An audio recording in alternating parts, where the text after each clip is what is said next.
ఆదికాండం 30వ అధ్యాయం 27వ వాక్యములో చివరి మాట నేను చదువుతాను చూడండి. నిన్ను బట్టి యెహోవా నన్ను ఆశీర్వదించెనని శకునము చూసి తెలిసి కొంటినని చెప్పెను.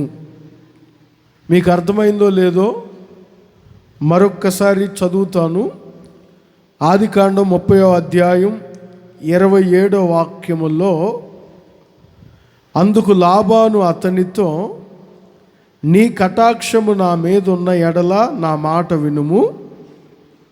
నిన్ను బట్టి యెహోవా నన్ను ఆశీర్వదించెనని శకునము చూసి తెలిసి కొంటునని చెప్పెను. ఈ వాక్యాన్ని లాబాను అనే వ్యక్తి యాకోబుతో చెప్పుచున్న మాట ఇది. యాకోబు, నేను ఈరోజు ఎంత ఆశీర్వదించబడ్డానంటే, నేను ఎంతగా దీవించబడ్డానంటే, ఎంతగా అభివృద్ధి చెందానంటే, ఇన్ని సంవత్సరాల్లో లేని ఆశీర్వాదం, ఇప్పటి వరకు చూడని ఆశీర్వాదం ఈ మధ్యే నువ్వు వచ్చిన తర్వాతే వస్తుంది ఏంటని శకునం చూసి తెలుసుకున్నప్పుడు అక్కడ నాకు వారు చెప్పింది ఏమిటంటే, కేవలం నిన్ను బట్టే నేను ఆశీర్వదించబడ్డాను. గమనించాలి, ఒక వ్యక్తిని బట్టి ఆ కుటుంబం ఆశీర్వదించబడటం ఏమిటి? చూడండి, యాకోబును బట్టి తను ఎక్కడికి వెళ్ళినా తన చుట్టూ ఉన్నవారు ఆశీర్వదించబడటం. లాబాను మనసారా చెప్పుచున్నాడు యాకోబుతో, నా మాట విని యాకోబు, నిన్ను బట్టే కదా నేను ఎంత ఆశీర్వదించబడింది.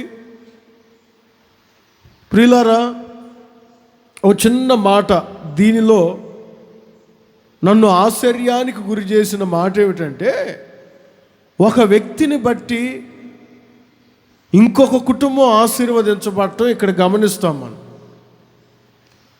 నిజమే, నన్ను బట్టి నా కుటుంబాన్ని దేవుడు ఆశీర్వదించడం, నన్ను బట్టి ఒక గ్రామాన్ని ఆశీర్వదించబడటం, నన్ను బట్టి ఒక ప్రాంతాన్ని ఆశీర్వదించబడటం, ఇది కొంచెం మనం అర్థం చేసుకుంటే, యాకోబును బట్టి లాబాను కుటుంబాన్ని దేవుడు ఆశీర్వదించినట్లు ఈరోజు నిన్ను బట్టి నీ చుట్టూ ఉన్నవారు, నీ కుటుంబస్తులు ఆశీర్వదించబడునుగాక.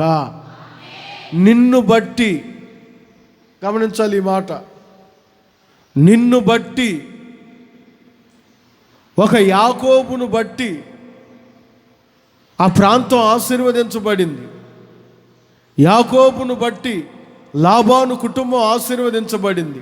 యాకోబును బట్టి లాబానుకున్న సమస్తం ఆశీర్వదించబడింది.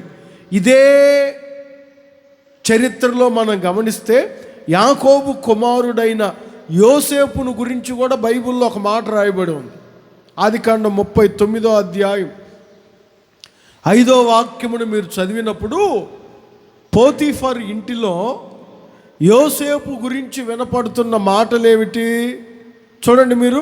ఆదికాండం 39వ అధ్యాయం 5వ వాక్యంలో ఉంటుంది, అతడు తన ఇంటి మీదను తనకు కలిగినదంతటి మీదను అతని విచారణకర్తగా నియమించిన కాలం మొదలుకొని, ఇక్కడ చూడండి, యోసేపు నిమిత్తము ఆ ఇంటిని ఆశీర్వదించను, ఆ ఇంటిలోనేమి పొలములోనేమి అతనికి కలిగిన సమస్తము. ఎవరిని బట్టి? యోసేపును బట్టి. లాబాను ఆశీర్వదించబడుతున్నాడంటే యాకోబును బట్టి. అది అతను చెప్పుకోవడం లేదు, లాబానే వచ్చి చెప్తారు, ఈరోజు నేను అంత ఆశీర్వదించబడుతున్నాను, ఈరోజు నేను అంత దీవించబడుతున్నానంటే నిన్ను బట్టి. ప్రియులారా, ఆశీర్వాదమా శాపమా? నిన్ను బట్టి నీ కుటుంబం ఆశీర్వదించబడుతుందా? నిన్ను బట్టి నీ కుటుంబం శపించబడుతుందా? నిన్ను బట్టి నీ సంఘం దీవించబడుతుందా? నిన్ను బట్టి నీ సంఘం శపించబడుతుందా? ఒకసారి నీవు పరిశీలన చేసుకోవాలి. నేను ఎందుకు ఈ మాట మీతో చెప్పానంటే, ఆకాను ఒక్కడిని బట్టి ఇశ్రాయేలీయులందరూ శపించబడ్డారు. ఆకాను ఒక్కడిని బట్టి. కొందరిని బట్టి ఈ రోజున కుటుంబాలలో వేదనలు, కొందరిని బట్టి పాపాలు, కొందరిని బట్టి శాపాలు. ఆకాను ఒక్కడిని బట్టి ఇశ్రాయేలు మీదకు శాపం వచ్చింది. ఇంకా చెప్పాలంటే యోనా ఒక్కడిని బట్టి సముద్రమంతా అల్లకొల్లాలం అయిపోయింది. ఇక ఒకానొక సమయంలో వాడ మునిగిపోతుందేమో, ఇక సామాన్లన్నీ సముద్రంలో పడవేశారు. వారు తెచ్చుకున్న సరుకులన్నీ సముద్రంలో పడవేశారు. సముద్రం అంతా పొంగిపోయింది. వారి వస్తువులన్నీ సముద్రం పాలైపోయాయి. ఎవరిని బట్టి? యోనాని బట్టి. ఇశ్రాయేలీయులందరూ శపించబడ్డారంటే కారణం ఆకానును బట్టి. ప్రియులారా, యాకోబు యోసేపును బట్టి ఆశీర్వాదం, యోనా ఆకాను బట్టి శాపం. మనం ఆరాధిస్తున్న యేసయ్యను గురించి కూడా చెప్పాలంటే, యేసయ్యను బట్టి ఈ ప్రపంచమంతా పాప క్షమాపణ పొందింది. యేసుక్రీస్తుని బట్టి నేను ఒక్కడే కదా, నా వలన ఏం వస్తుందిలే అని అనుకోకూడదు. నిన్ను బట్టే ఆశీర్వాదమైన శాపమైన నిన్ను బట్టి. కనుక ఈ కడవరి దినాలలో నీవు ఎంత జాగ్రత్తగా నీ భక్తి జీవితాన్ని నీవు కాపాడుకుంటే నిన్ను బట్టే అనేకులు ఆశీర్వదించబడతారు. నిన్ను బట్టే శాపం వచ్చినా ఆశీర్వాదం వచ్చినా లాభాన్ని అంటారు. నేను శకునం చూసి తెలుసుకున్నాను. ఏం తెలిసిందంటే, నీవు ఏ రోజునైతే నా ఇంట్లో అడుగు పెట్టావో ఆ రోజు నుంచే నా ఇల్లంతా ఆశీర్వదించబడింది. నిన్ను బట్టి. మరి నన్ను బట్టి, మరి మిమ్మల్ని బట్టి ఒకసారి మిమ్మల్ని మీరు పరిశీలన చేసుకోండి. నేను చెప్పాలంటే చాలా విషయాలు ఉన్నాయి, కానీ ఒక చిన్న మాటను చెప్తాను. ఒక మాటే. యాకోబును బట్టి తను ఎక్కడ అడుగుపెట్టినా, తన మామ కుటుంబంలో అడుగుపెట్టినా ఆశీర్వదించబడ్డాడు. తను అడుగుపెట్టిన ప్రాంతం అంతా విస్తరించబడింది, ఆశీర్వదించబడింది. ఎందుకు? హోషేయ గ్రంథంలో ఒక్క మాట ఉంటుంది. హోషేయ గ్రంథం 12వ అధ్యాయం. హోషేయ గ్రంథం 12వ అధ్యాయంలో వ్రాయబడిన మాట ఏమిటంటే, హోషేయ గ్రంథం 12వ అధ్యాయం 3-4 వాక్యాలలో యాకోబును గురించి ప్రవక్త ఇలా చెప్పుచున్నారు. తల్లి గర్భమందు యాకోబు పట్టుకొనెను, పోరాడెను,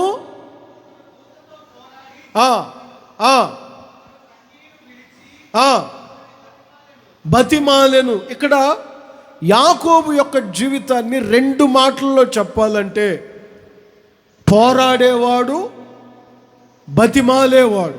చెప్పండి 2. పోరాడేవాడు, బతిమాలేవాడు. యాకోబు జీవితాన్ని 2 మాటల్లో ప్రవక్త చెప్పాలనుకున్నారు. ఆయన చెప్పిన 2 విషయాలు ఏమిటంటే, యాకోబు గురించి పోరాడకుండా వెనుదిరిగేవాడు కాదు, ఫైట్ చేస్తాడు. అదే సమయంలో బతిమాలుకుంటాడు. ఈ 2 మన జీవితాల్లో ఉండాలి. పోరాడాలి, అదే సమయంలో బతిమాలుకోవాలి. పోరాడవలసిన సమయంలో పోరాడకుండా బతిమాలుకునే సమయంలో బతిమాలుకోకుండా పోరాడినా ప్రయోజనం ఉండదు. పోరాడాలి. యాకోబు పోరాడువాడు. అదే సమయంలో బతిమాలు కొనేవాడు. నన్ను ఆశీర్వదించు, నన్ను ఆశీర్వదించితే కానీ ఇక్కడ నుంచి నిన్ను వెళ్ళనివ్వను, నన్ను ఆశీర్వదించు, నన్ను ఆశీర్వదించని దేవుణ్ణి బతిమాలు కొనే వ్యక్తి. పోరాడటం తెలుసు, బతిమాలు కొనడం తెలుసు. మనకు పోరాడటం మాత్రమే తెలుసు. మనకు నచ్చింది, మనకు కావాల్సింది మనకు అందలేదంటే ఫైట్ చేస్తాం. తల్లిని ఆలోచించం, తండ్రిని ఆలోచించం, పోరాడటమే, ఫైట్ చేయటమే. ప్రియులారా, దేవుని బిడ్డలు ఒకటి గుర్తుపెట్టుకోవాలి. మీరు చదువుకుంటే చాలా విషయాలు ఉంటాయిలే, కానీ నేను చెప్తాను చూడండి. దైవజనుడైన పౌలు అంటారు, మనం పోరాడవలసినది శరీరులతో కాదు. గొడవలు పెట్టుకోవడం అర్థమవుతుందా? వీధుల్లోకి వచ్చి కొట్టుకోవడం. పోరాడవలసినది శరీరులతో కాదు. మరి ఎక్కడ పోరాడాలంటే ఒక వ్యక్తి ప్రార్థనలో పోరాడాలి, మోకరించి పోరాడాలి, పోరాటం నేర్చుకోవాలి. అర్ధరాత్రి ఒంటరిగా మిగిలిపోయాడు, ఒక్కడే పోరాడటం నేర్చుకున్నాడు. నువ్వు మరి దేవునితో పోరాడుతున్నావా? ప్రార్థనలో అసలు మోకాళ్ళ జీవితం ఉందా? ప్రార్థన అనే జీవితంలో పోరాడుతున్నావా?